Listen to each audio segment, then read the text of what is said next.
Hey, what is up guys? I'm V30 here, and this is LG V30.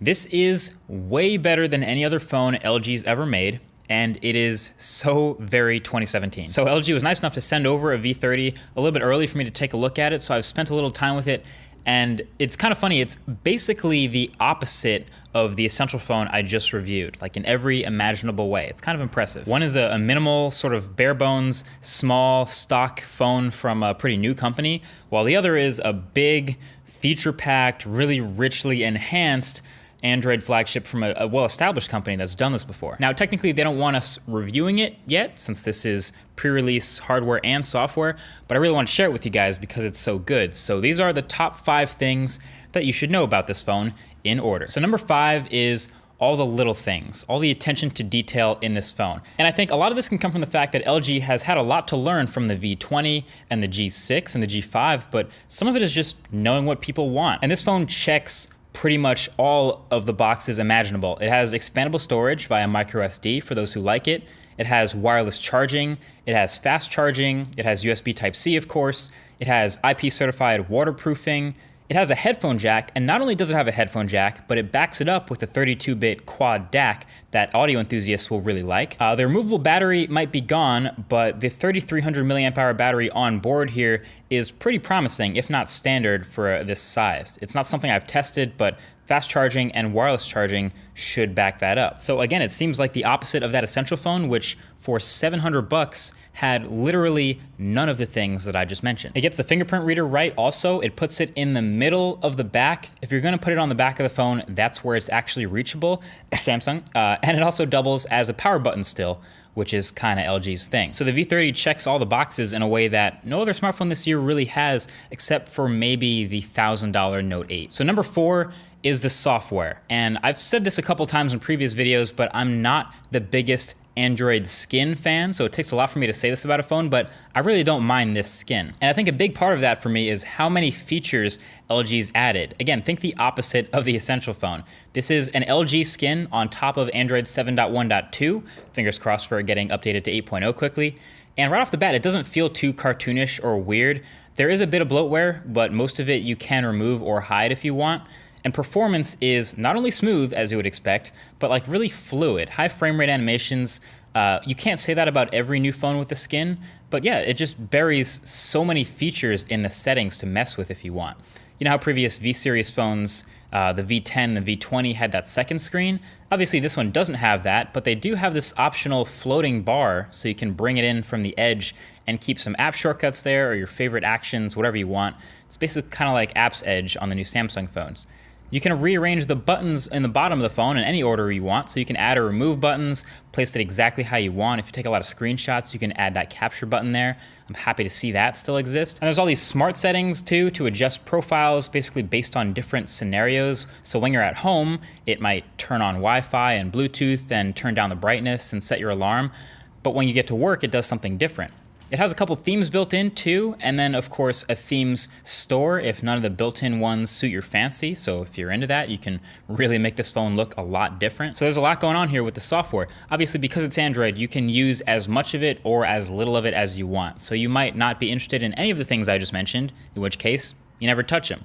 But if you're interested in any of that, it's all included. So the number 3 best feature of the V30 is the design. So you've seen it a lot by now in this video, but yeah, it's pretty dope. This is one of those phones that now looks very 2017. It's the huge display up front, the 82% screen to body ratio that kind of curves over at the edges. It makes this sort of a glass sandwich design. It's not anything we haven't seen before. In fact, if you didn't know better, you might say it looks a lot like a Galaxy Note 8, because it does. But yeah, the sides sort of round off smoothly. You've got the antenna bands matching pretty well, a really thin and lightweight device in the hand, IP certified water resistant again, like the design is really complete.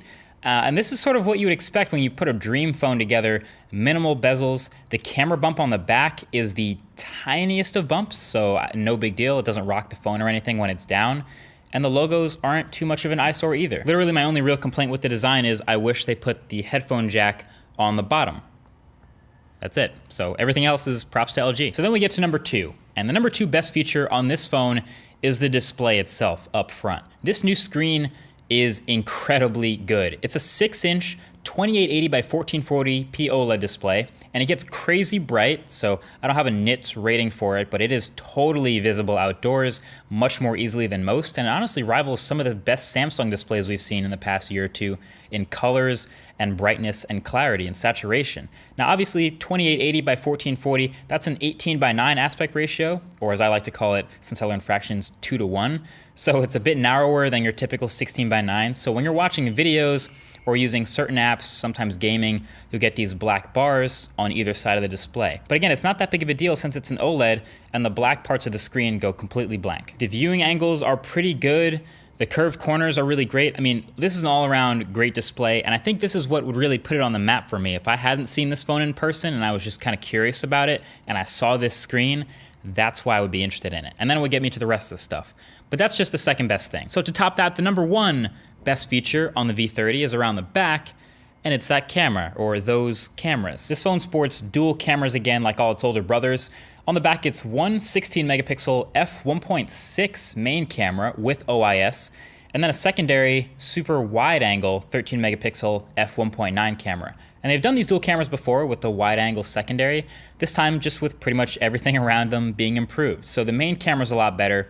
Shots off this thing look top notch. Again, I have to disclaim that it's pre-production stuff, but they're clean. They have punch, saturated colors, plenty of contrast and detail, and dynamic range. And of course, having a fixed f1.6 aperture means you can get pretty close to a subject, and then the background will fade away to a decent bokeh, which is cool. And then the super wide angle camera has less distortion than before, so less of that fisheye GoPro look and more of just a really wide angle rectilinear perspective, which is awesome. And then the camera app itself is really impressive, really what makes this the number one feature. So you can drag the shutter button to move between the two cameras, zoom in and out, which is smart. That's also what Samsung's doing with the Note, so it's not the first place we've seen it, but it's very 2017. And it has your usual massive amount of settings, auto HDR, auto phone triggers, self-timers, all that stuff. But then you look at all the modes. Look at all these modes in the phone. Auto mode is obviously the one that most people use, but enthusiasts will get into manual mode, manual video, time lapses, panoramas, slow motion, all that stuff. And then there's something called Cine mode. And when you turn on Cine mode, the camera records to a flat log color profile so you can maximize sensor data and dynamic range and then add color later. The Cine mode in this phone's video camera is literally made for people to import it from the phone and bring it to a computer and edit it later. If that's not screaming enthusiast phone to you, I don't know what is. So this is kind of the ultimate enthusiast photo and video camera. So obviously stuff like the video quality itself and more photo quality testing and the battery life, those things will have to be tested for a full review. But right off the bat, V30 looks really promising, and I didn't even cover everything. But it's pretty clear this will be a mobile photography and videography powerhouse, and a phone that enthusiasts who like all those boxes to be checked will really like. So let me know, would you get a V30? I mean, obviously with Note 8 right around the corner, with iPhone 8 about to come out, possibly having an excellent camera as well, is V30 on your radar? Let me know. Thanks for watching. Talk to you guys in the next one. Peace.